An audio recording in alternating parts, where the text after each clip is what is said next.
As Jesus was leaving the temple, one of his disciples said to him, "Look, teacher, what massive stones, what magnificent buildings!" Do you see all these great buildings? Not one stone here will be left on another. Every one will be thrown down. As Jesus was sitting on the Mount of Olives opposite the temple, Peter, James, John, and Andrew asked him privately, "Tell us, when will these things happen? And what will be the sign that they are all about to be fulfilled?" Jesus said to them, Watch out, that no one deceives you. Many will come in my name, claiming, "I am he," and will deceive many. When you hear of wars and rumors of wars, do not be alarmed. Such things must happen, but the end is still to come. Nation will rise against nation, and kingdom against kingdom. There will be earthquakes in various places, and famines. These are the beginning of birth pains. You must be on your guard.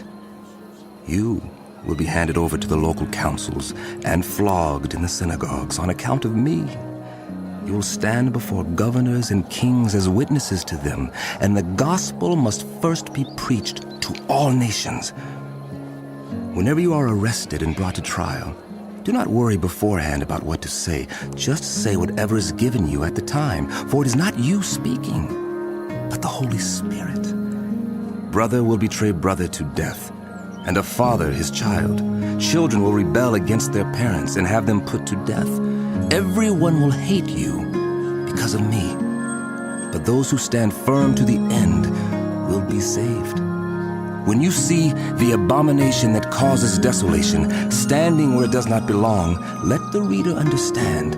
Then let those who are in Judea flee to the mountains. Let no one on the housetop go down or enter the house to take anything out.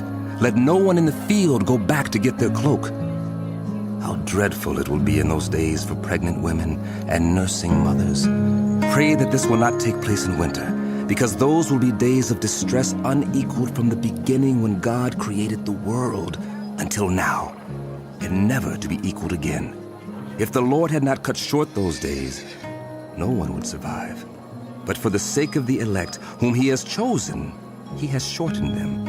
At that time, if anyone says to you, "Look, here is the Messiah," or "Look, there he is," do not believe it.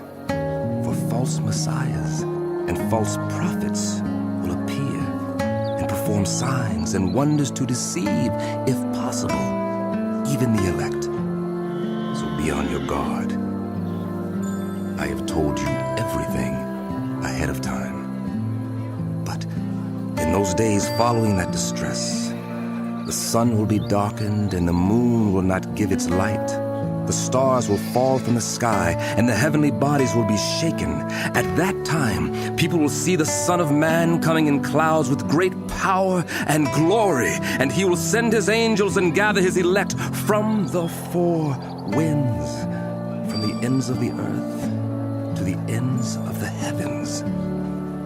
Now, learn this lesson from the fig tree. As soon as its twigs get tender and its leaves come out, you know that summer is near. Even so, when you see these things happening, you know that it is near, right at the door. Truly, I tell you, this generation will certainly not pass away until all these things have happened. Heaven and earth will pass away, but my words will never pass away. But about that day or hour, no one knows, not even the angels in heaven nor the Son, but only the Father. Be on guard. Be alert. You do not know when that time will come. It's like a man going away. He leaves his house and puts his servants in charge, each with an assigned task, and tells the one at the door to keep watch. Therefore, keep watch, because you do not know when the owner of the house will come back, whether in the evening or at midnight or when the rooster crows or at dawn. If he comes suddenly, do not let him find you sleeping. What I say to you, I say to everyone. Watch.